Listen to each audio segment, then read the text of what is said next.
Good morning बच्चों। आज आप लोग क्लास 11th में ट्राइगोनोमेट्रिक इक्वेशन पढ़ेंगे। इसका इंट्रो पार्ट देखेंगे। Trigonometric equation. तो बेटा इसे मैं कह दूं कि साइन एक्स इक्वल टू 1/2। इसको सॉल्व करिए। इन्हीं सॉल्व करने का मतलब ये ट्राइगोनोमेट्रिक इक्वेशन है। ये एक्स की वैल्यू बताइए। एक्स की तो इनफाइनाइट वैल्यू हो सकती है। आप लोग पढ़े होंगे नहीं, पढ़ाया हूं। पढ़ना न पढ़ना आपका काम है।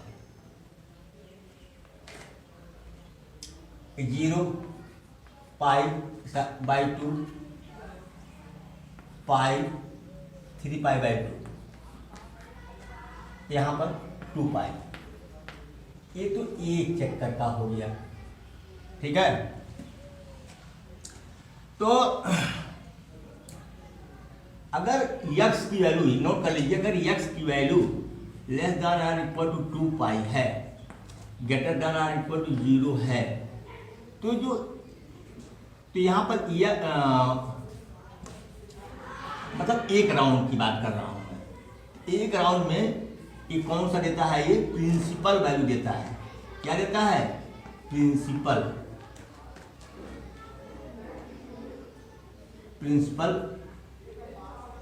Value,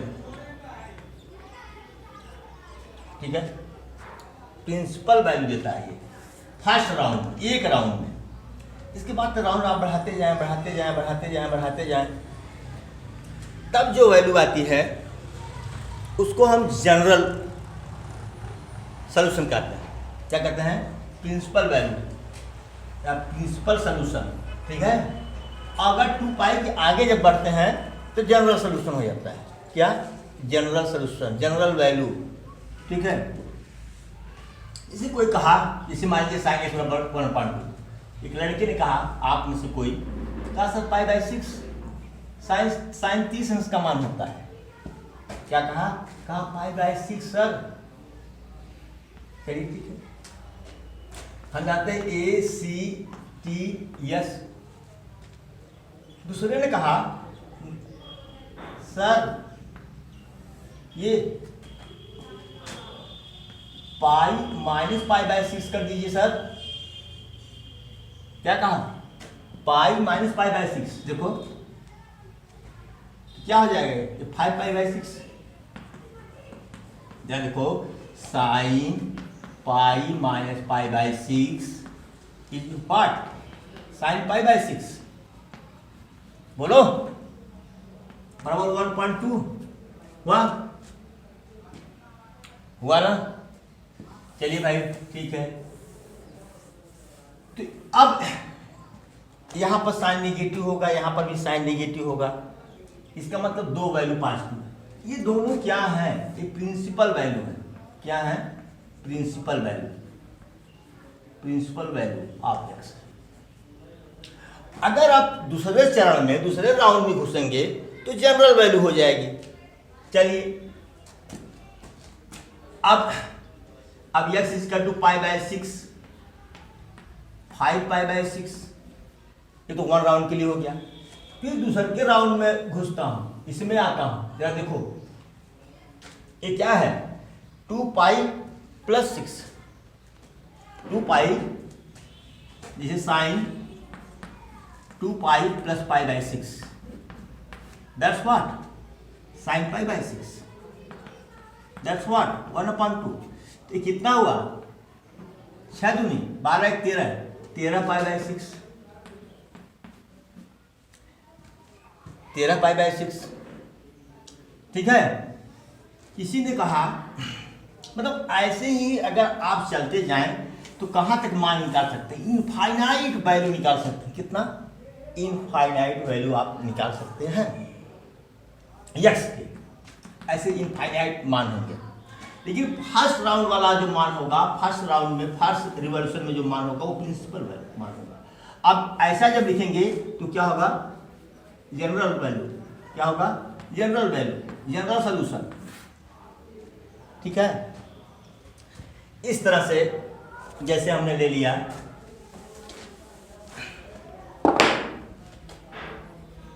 cos x equal to 1/2। आप फर्ज करिए सर x बराबर वाट 30 अंश, हाँ 30 अंश का होता है, नहीं 60 अंश, π/3 क्या π/3। चलिए भाई अब मैं चलता हूँ, फिर से इसको मिटाता हूँ।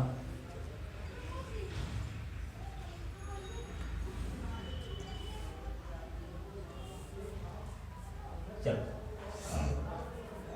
तो ACTS तो ऑल पॉजिटिव, इसमें cos सेक पॉजिटिव, मतलब फर्स्ट क्वाड्रेंट और फोर्थ क्वाड्रेंट में cos की वैल्यू क्या होती है, पॉजिटिव होती है।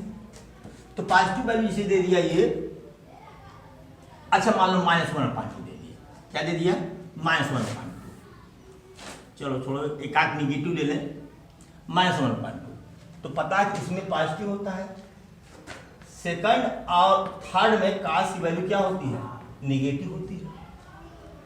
क्या होती है, निगेटिव होती है। तो चूंकि हल और ये पता है कि cos π/3 बराबर 1/2 होता है। इतना तो π/3 तो याद कर लो कि π/3 पर 1/2 देगा, ठीक है, π/3 मतलब 60 अंश पर। तो यहाँ निगेटिव होगा, यहाँ निगेटिव होगा।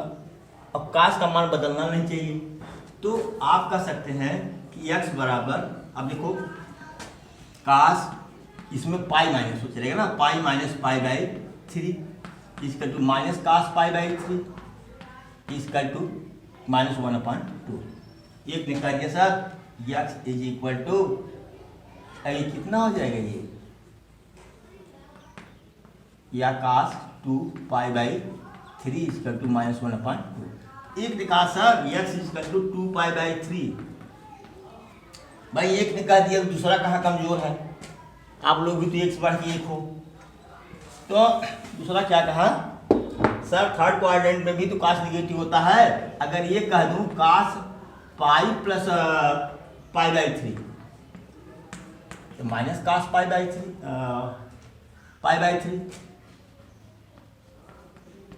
बोलो बेटा, बराबर -1/2। ये कितना हो जाएगा, ये 3 4 cos 4π/3। दूसरे में कहा cos 4π/3। चलो भाई अब तो इसमें पॉजिटिव होगा, इसमें निगेटिव होगा, मतलब कि अब दो, मतलब इतना जान लीजिए कि हर ट्राइगोनोमेट्रिक रेशियोज के दो प्रिंसिपल मान होते हैं, दो मुख्य मान होते हैं, ठीक है। ये तो प्रिंसिपल वैल्यू हो गई, ठीक है, ये तो भी बता रहा हूं प्रिंसिपल वैल्यू हो गई। लेकिन आप लोग तो इतना पढ़े हैं तो विद्युता तो आप में है ही। एक ने कहा 2π/3, 4π/3, लेकिन आप लोग रुकने वाले कहाँ हैं, आप लोग कहेंगे इसमें निगेटिव होता है। चलिए यहाँ से चल करके यहाँ तक आप पहुँचे हैं, दो निगेटिव मान पाए हैं, फिर हम इसमें आएंगे, इसमें आएंगे, फिर इसमें हम आएंगे 2π के आगे, क्या 2π के आगे, 2π के आगे भैया। अब यहां आ गए, अब ये वैल्यू देखिए, ये π/3 है, π/3 माने 60 अंश, ये 60 अंश है, ठीक है। मान नहीं बदलना है, जैसे अब ऐसा नहीं कि इसको हम कह दें कि 3π, यहाँ से कह दें 2π और फिर पाई, 3π - π/3। फार्मूला क्या बनेगा, कुछ नहीं। फार्मूला में बताया गया था कि या तो π/2 चलेगा, या पाई चलेगा, या 3π/2 चलेगा, या 2π चलेगा ना, या 2n π चलेगा। 0, 2π, 4π, 6π, 8π ये तो कंप्लीट में चलेगा, ये तो बताया गया था। और एक्स एक्सिस पर मतलब पाई और 360 पर वैल्यू नहीं चेंज होती है, रिलेशन नहीं चलता है, रिलेशन नहीं चलता है, यानी एक्स एक्सिस पर वैल्यू चेंज ही नहीं होती। वैल्यू न चेंज होने का मतलब रिलेशन नहीं चलता है, तो ये चलेगा। तो फिर क्या बताएंगे आप, क्या बताएंगे? बोलो क्या बताएंगे, क्या यहाँ पर क्या, इसको क्या लिखा जाए? प्रॉब्लम है, क्या है? प्रॉब्लम है। अगर बेटा, अगर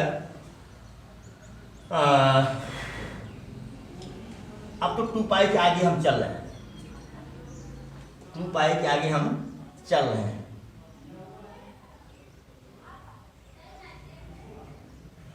क्या कर दूं बताओ?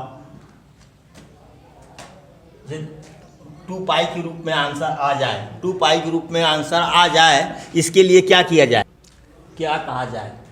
अच्छा देखो, ये कितना है? π/3 है, ये कितना होगा? π/6 होगा। क्या होगा? π/6।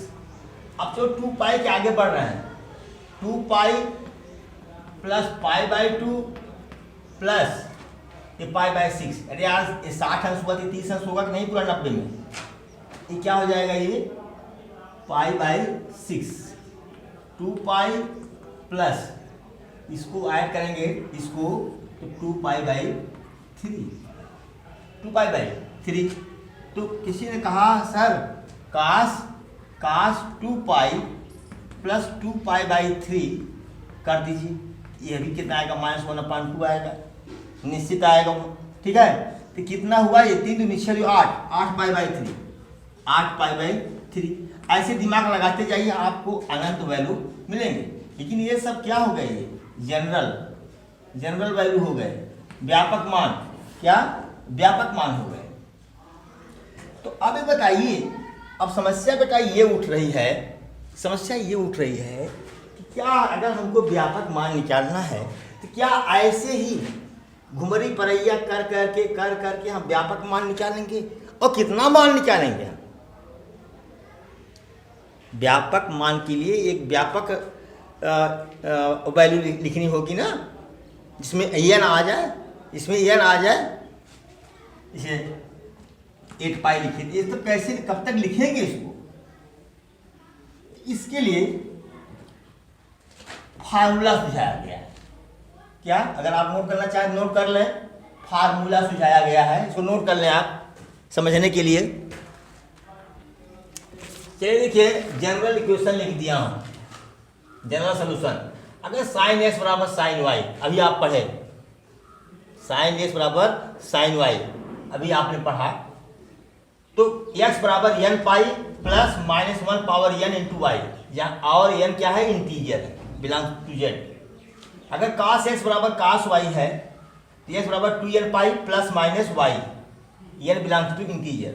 tan x बराबर tan y है तो x बराबर n पाई प्लस वाई, यहाँ n क्या है? इंटीजर है। sin x बराबर 0 है तो जानते हैं कि x बराबर क्या होगा? n पाई, बहुत पढ़े हैं डोमेन रेंज में। और cos x बराबर 0 है तो x बराबर 2n प्लस 1 π/2। ये आपके जो है 5 जनरल सोल्यूशन है, 4 5 ये जनरल सोल्यूशन। तो इसे देखिए, हमने कहा क्या कहा था, इसे cos से, जैसे हमने कहा sin थीटा या sin x बराबर 1/2, तो ठीक है। तो आप लिख सकते हैं ना, sin x बराबर sin क्या, कितने का मान है ये?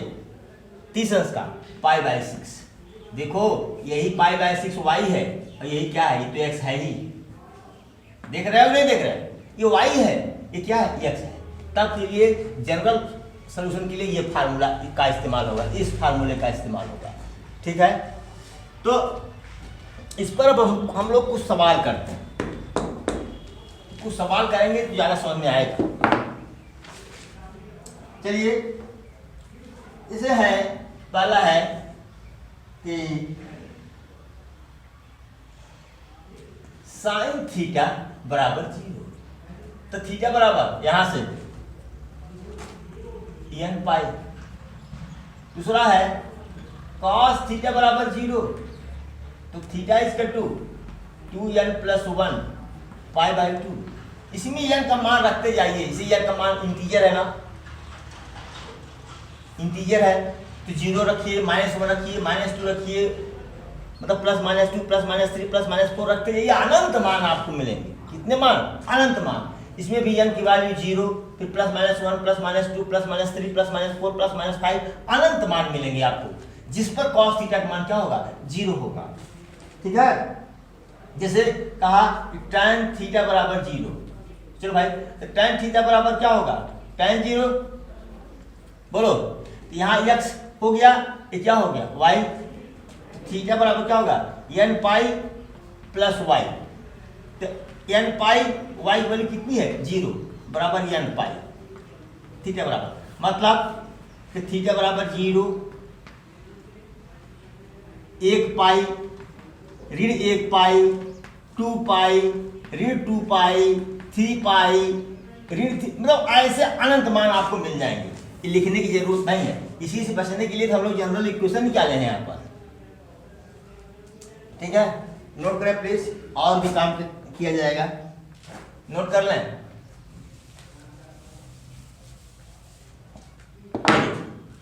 इसे हमने कहा कि साइन थीटा बराबर 1, मतलब साइन थीटा बराबर व्हाट? साइन क्या? π/2। ये तो x की जगह पर है, ये क्या है? y की जगह हो जाएगा। तो थीटा बराबर n pi plus -1 power n π/2, यहीं पर छोड़ दो। अब आप अगर अलग अलग मान निकालना है और अनंत मान निकालना है तो यहाँ n बराबर 0 रखिए, एक बार +1 फिर -1 फिर +2 फिर -2, जब तक आपकी इच्छा कहे तब तक आप रखते जाइए, और जब थक जाइएगा छोड़ दीजिएगा, पुनः यही आंसर आप लिख दीजिएगा। ठीक है, पुनः यही आंसर आप लिख दीजिएगा। जब थक जाइए, जब हिम्मत गवाही न दे, फिर यही आकर रुक जाइएगा आप। ठीक है, चलिए अब प्रश्न ये उठता है कि जो ये थीटा साइन थीटा बराबर 1 दिया है, यह इसका मैक्सिमम मान है। क्या है? मैक्सिमम मान है। ठीक है, यह किसमें है? ये 0 से 2 पाई के बीच में है, 0 से 2 पाई तक यह मान है। तो क्या हम यह नहीं कह सकते कि 0 से 2 पाई में केवल साइन π/2 का मान 0 होता है? 0 से मतलब क्लोज इंटरवल 0 2 पाई में साइन π/2 बराबर 1 लिख सकते हैं कि नहीं? तो इसका मतलब क्या हुआ कि ये जो आपका 0 से पाई कह रहा है, तो यहाँ पर n बराबर कितना हुआ? 1 चक्कर। अरे यार π/2 भाई साहब, फर्स्ट राउंड में ही π/2 आ जाएगा, पहले ही चक्कर में, तो n बराबर 1। तो थीटा बराबर क्या हो जाएगा? पाई प्लस -1 पावर 1 π/2। चलिए, पाई माइनस π/2 हो जाएगा, ये बराबर क्या हो जाएगा? ये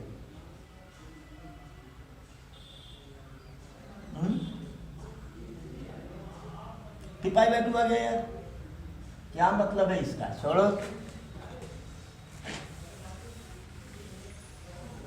फर्स्ट क्वाड्रेंट की बात कर रहा है, जाने दो। ये तो जनरल सॉल्यूशन हो गया, जाने दो। अगर प्रिंसिपल सॉल्यूशन की बात करता तो कुछ करता, हटाओ, जाने दो, इतना ही छोड़ दो। ठीक है,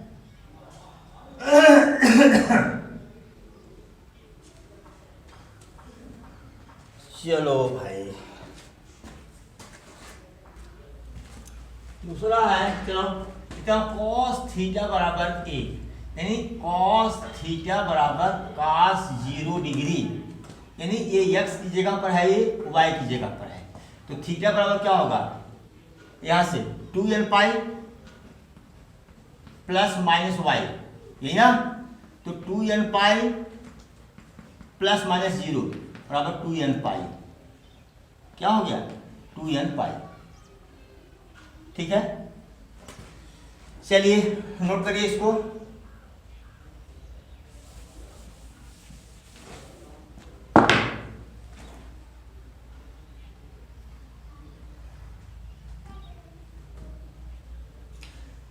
एक है कि sec x is equal to sec pi plus x, sec pi plus x.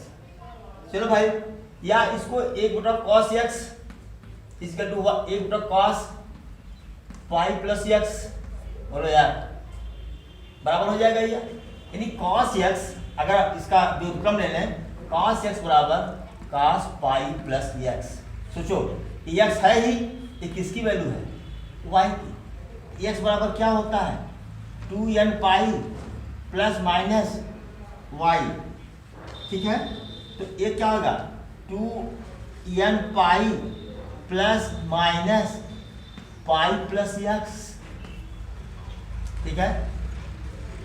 या तो यहीं पर छोड़ दो, ये तो व्यापक हल है, ये जनरल क्या है? जनरल सॉल्यूशन है ये। अगर आप जनरल सॉल्यूशन नहीं देना चाहते, या इसको हम अगर प्लस साइन ले लें, क्या ले लें? प्लस साइन, एक्स बराबर 2n पाई प्लस एक्स, ध्यान दो। तो फिर क्या होगा? ये एक्स इस एक्स से क्या होगा? कैंसिल आउट हो जाएगा। क्या हो जाएगा? कैंसिल आउट हो जाएगा, ठीक है। तो मिलेगा क्या आपको? कुछ नहीं, ठीक है। तो इसको इसलिए इसको इतना ही रहने दीजिए, इतना ही रहने दीजिए। अगर माइनस साइन लेते हैं तब तो एक्स इसका क्या हो जाएगा? 2n पाई माइनस पाई प्लस एक्स, या 2n पाई माइनस एक्स, इधर आएगा 2x हो जाएगा। 2x equal to 2n pi minus pi. चल 2x बराबर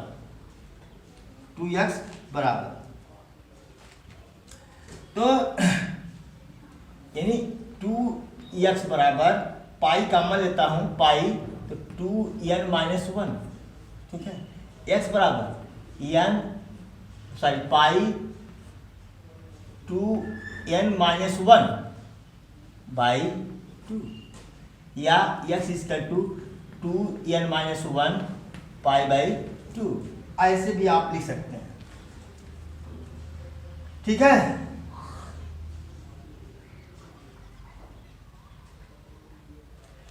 एक बात ये बताइए कि x बराबर 2n प्लस 1, नहीं क्या दिया है? 2n plus 1 pi by 2, 2n plus 1 pi by 2। यहाँ तो प्लस 1 तो मेरे ख्याल से नहीं है बाबू। अच्छा माइनस साइन लिया है हम, माइनस। तो अगर x की वैल्यू ये ले लें तो इस पर तो sec x परिभाषित होगा। हाँ, क्या कुछ गलती किए हैं क्या यार? यहाँ पर 2n माइनस का फार्मूला देखें, एक सेकंड रुकिए। हाँ, तो हम यहाँ पर सही लिखे हैं, हम यहाँ पर सही लिखे हैं, तो आंसर कैसे गलत आ रहा है? हाँ बेटा जरा एक चीज यहाँ पर देखो, यहाँ पर हम लोग सही चल रहे हैं, कुछ भी गलत नहीं किए हैं। अगर n बराबर 0 रख दें तो s बराबर क्या हो जाएगा? Minus pi by 2। और सुन लो पहले, पाई बाई 2 पर सेक परिभाषित तो नहीं है, चाहे माइनस हो चाहे प्लस हो। अतः क्या लिखेंगे हम? x बराबर 2n माइनस 1 पाई बाई 2 पर फंक्शन परिभाषित नहीं है, परिभाषित नहीं है, ठीक है ना। अरे भाई जब इसे आप यही है 1/cos x कहेंगे, 1/cos पाई बाई 2 कर देंगे, 1/0 दैट इन्फिनिटी। कहाँ परिभाषित हो रहा है? इस पर भी कहाँ परिभाषित हो रहा है? नहीं हो रहा है। अच्छा ये एक बात यहाँ हम लोगों ने कहा कि जनरल सोल्यूशन है, हाँ, ये अभी बेटा यक्स से कट जाएगा, यह भी क्या है, अमान्य है, यह क्या है, अमान्य, और ये भी क्या हो गया, अमान्य। इसका मतलब ये हुआ कि इस फंक्शन का कोई भी व्यापक हल नहीं है, कोई भी व्यापक हल नहीं है। नोट कर ले प्लीज। इसे बता आ गया tan x बराबर √3। ध्यान दो पहले, ये tan x बराबर tan√3, tan 60 अंश का मान होता है ना, tan, हाँ 60 अंश, tan π/3, क्या, tan π/3, ठीक है। तो ये हो गया, तो π/3 क्या हो गया बेटा, ये प्रिंसिपल वैल्यू मतलब मुख्य मान हो गया। क्या हो गया, ये मुख्य मान है, ठीक है, क्योंकि हमने कहा कि इस फर्स्ट राउंड में, फर्स्ट रिवोल्यूशन में 0 से 2 पाई तक जो मान आता है वो क्या होता है, मुख्य मान होता है। क्या होता है, मुख्य मान। लेकिन अगर जनरल मान अगर हम लिखें तो x बराबर क्या होगा, n pi plus y, general वाला। तो x बराबर n पाई प्लस π/3, ये क्या है, ये व्यापक मान है, व्यापक मान, जनरल सोल्यूशन, जनरल सोल्यूशन, ये क्या है, ये जनरल सोल्यूशन है आपका, ठीक है। चलो फिर क्वेश्चन लेते हैं। इसे कहा कि sec x बराबर 2, तो 1/cos x बराबर क्या हो जाएगा, 2/1, यानी cos x बराबर क्या हो जाएगा, 1/2 हो गया। तो cos x बराबर क्या हो जाएगा, cos x बराबर cos कितने माने बेटा, 2 होता है, 60 अंश का मान होता है ना, बोलो 2, हाँ cos 60 अंश, cos π/3। हमने कहा दो प्रिंसिपल वैल्यूज मिलते हैं इसको, इसका प्रिंसिपल वैल्यू कितना है, मुख्य मान, s बराबर π/3 इसका क्या है, मुख्य मान है। अभी एक मान और निकाल सकते हैं, एक मान और, क्योंकि दो मुख्य मान होते हैं, एक मुख्य मान आप अपने मन से निकाल लीजिएगा, ठीक है।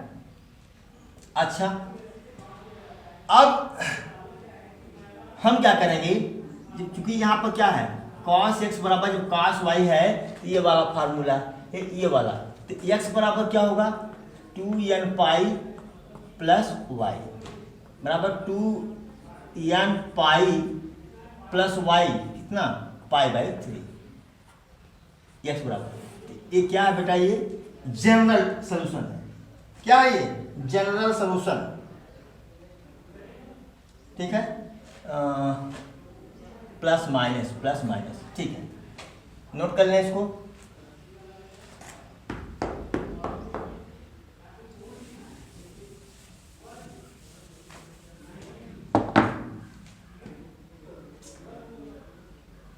चलिए भाई, जब हमने कहा cot x बराबर -√3, अब ध्यान दीजिए, यहां तो बना लेना चाहिए था हमको, ACTS, ये माइनस किस में है, इन दोनों में तो प्लस है, सेकंड और थर्ड में, सेकंड और थर्ड में ये क्या है, ये माइनस है, ये माइनस है। और काट कितने का मान जो है √3 होता है, ये बताइए, काट 30 अंश का मान, यानी काट π/6 इसका √3 ना। तो फर्स्ट राउंड लेंगे, तो हमने कहा कि माइनस दिया है इसमें और इसमें, मतलब ध्यान दो कि cos पाई माइनस π/6 बराबर माइनस cos π/6 बराबर -√3। अब चलो, इसमें भी निगेटिव होता है, cos 2 पाई माइनस π/6, फोर्थ में, सॉरी फोर्थ में से काट चल रहा है यार, काट तो काट इसमें और इसमें, फोर्थ में, तो 2 पाई माइनस π/6 बराबर कॉट है यहाँ पर, कॉट π/6 बराबर -√3। मतलब क्या हो गया इसके, तो ये यक्स बराबर कितना, पाई माइनस π/6 कितना होगा, 6 पाई, 6 पाई में से 1 पाई निकल गया, 5 पाई, 5 π/6। देखो 5 6 से छोटा है, और 6 दूनी 12, और 12 में से 1 गया 11 π/6, 6 दूनी 12 गए, 2 पाई से कम है। ये क्या हो गए इसके प्रिंसिपल वैल्यू, प्रिंसिपल वैल्यू हो गए। अब चलो बेटा जनरल वैल्यू, क्या हो गई, प्रिंसिपल वैल्यू हो गई ये। अब जनरल वैल्यू के लिए क्या कहेंगे, क्योंकि भाई देखिए कॉट के लिए कोई फार्मूला नहीं है, तो कॉट x बराबर क्या दिया है, कॉट x बराबर -√3, 1/tan x बराबर क्या हो जाएगा, -√3/1। तो tan x बराबर क्या हो जाएगा, -1/√3, ठीक है। और ये tan 30 अंश का मान होता है, 1/√3 कितने का, sin 30/cos, हाँ। तो आप जानते हैं कि tan π/6 = 1/√3, ये आप ध्यान में रख लीजिए। तो क्या हो जाएगा, ये किस में जाएगा, सेकंड और फोर्थ में। तो क्या हम इसको नहीं लिख सकते कि tan x = tan π-π/6, नहीं लिख सकते, लिख सकते हैं। तो बराबर क्या दिख रहा है कि नहीं, नहीं दिख रहा है।